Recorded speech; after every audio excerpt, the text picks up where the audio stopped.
What's up, everybody? I'm back again with another video.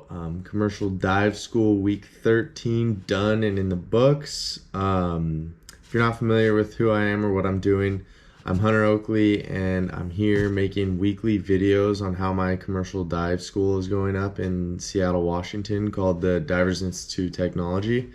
So I'm just basically trying to go through with you guys. If you have any questions or if you're interested in the school, you guys can come and watch these videos and kind of see how it goes week to week. So this week we started with underwater welding. This is our first week of actually welding and being in the, we've been in the weld tanks previously to do our knot tests and a couple other little things. But this is our first week actually welding in the weld tanks, so it's been awesome. I'll start off with Monday.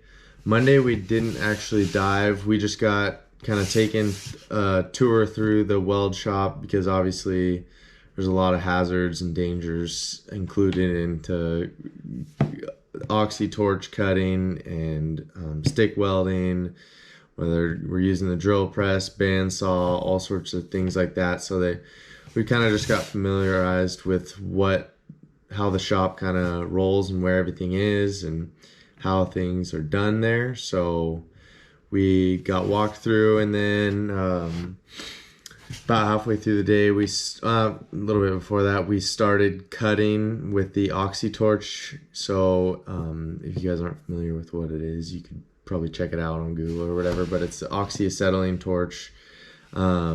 Pretty fun to handle. It's not the cleanest cut, but if you do it right, it'll get it done. That's for sure.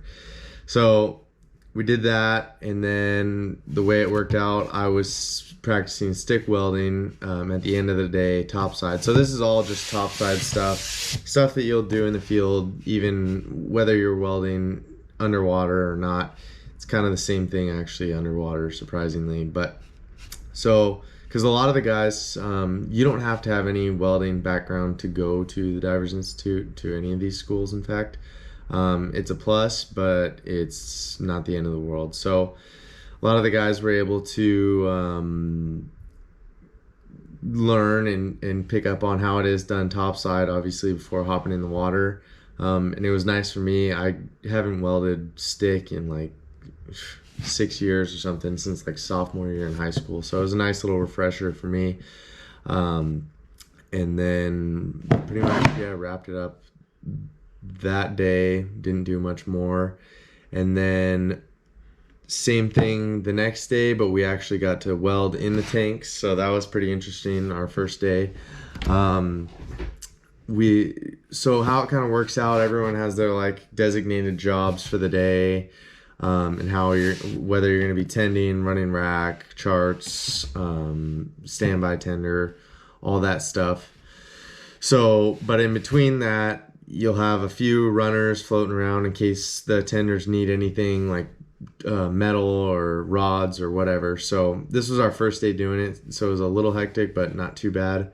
And then other than that, if you don't have a designated job at the time, you can be in the weld shop because it's right next to the tanks, and you can be practicing your welds, practicing cutting, working on your own little project, kind of just familiarizing yourself with everything and practicing, obviously, because it's good to do that.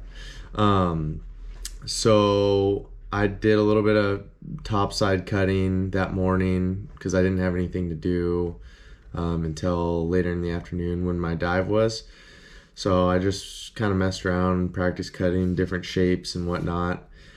And then I did a couple other practice runs with 6010 and 7018 T-joints, and then went into the tank, and they just give you two 12-inch pieces of flat stock, and you just it's the same thing as topside, except we're using 7014 rods.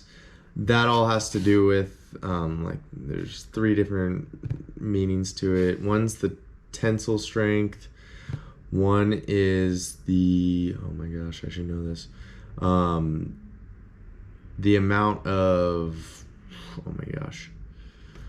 Tensile strength, the amount of welding positions, and there's one other thing. Can't think of it right now. But anyways, so we use 7014 rod in the tanks, and you just coat it with this type of like wax almost. They say that in the field you can use a couple different options for what you coat them in. But practically same thing as topside. You have a stinger, your rod, and then you just tell topside, make it hot. And that means that you're ready to weld. You finish your weld, topside make it cold. They make it cold, which is, when I'm saying hot and cold, that means sending current to the stinger. So obviously it's not hot all the time. So if you set it down or something and it arcs off to something, you don't want that. So you don't electrocute yourself. So did that. That was interesting. My first weld was like decent. It's definitely a lot different. It's not too different from topside, but it is a little bit strange. You're in the water and wearing a hat, and you have to, and the bubbles come up from it, so you can't be over top of it, otherwise you're just getting bubbles in your face. So you kind of have to get down low and able to see what you're doing. So that was fun. And then Wednesday we did, actually I totally messed this all up. Monday we were in the classroom learning Monday we were in the classroom learning all the topside stuff. So everything from Broco rods to welding to oxy torch, all that. We learned the settings, all how that worked, and the safety behind it. Then Tuesday is when we did topside cutting and welding. Sorry, I just backed myself up a day. And then Wednesday was our first day underwater welding. So we did that. Like I just said, I just explained that to you. And then Thursday we did more welding underwater. I basically did the same thing I did before, just practiced. I mean, getting the hang of things. Each weld that I've so far been doing is just getting better and better, so it's not like I'm getting worse, which is good. and I'll tell topside occasionally to fluctuate with the amperage, just so I kind of can find what I like. And so we did that. I ran T-joint, did just a few stringer beads, and then I tacked it to the table and did vertical, just to mess around and kind of practice a different angle. One thing about welding underwater is you got to make sure you have all that slag off before you throw in over another pass, because if you don't, I mean, even topside and in the water, both, it's really important to make sure that your piece is clean before you lay down another bead. Otherwise, you just screw yourself from there on. Then it becomes a big mess. And then, so yeah, Thursday did that. I ran rack for like half a day. So I was just inside running rack. Everybody's telling me, go hot, go cold all day long. But it's fun.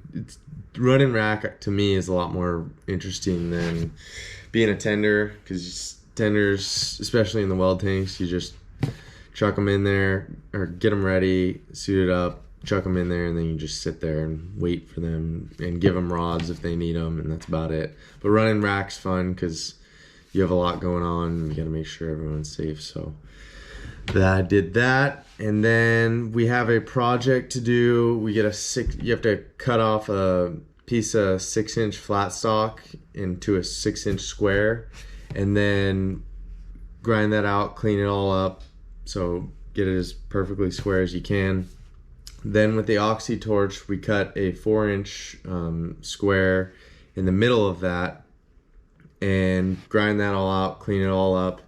And then on one side, or on both sides, you run a 60-10 pass, and then on one side you run 2 passes of 70-18 over it. On the other side, you run 1 pass of 70-18. And then we do the same thing with cutting out probably a 2-inch circle in the middle of that square. And same thing, cut it out with the torch, clean it all up, 60-10 pass, 70-18, and then on the other side, two 70-18 passes. So that's basically all I did Thursday. Just started on that project. And but so far, this underwater welding has been awesome. I'm really digging it. So that has been good. Like I said, if you guys have any questions about the school or any questions about anything about commercial diving in general, I'll try to do my best to answer them or get the right answer for you. But that's about it for week 13. I appreciate you guys stopping by and checking out the videos. Thanks a lot, and we will see you on the next one.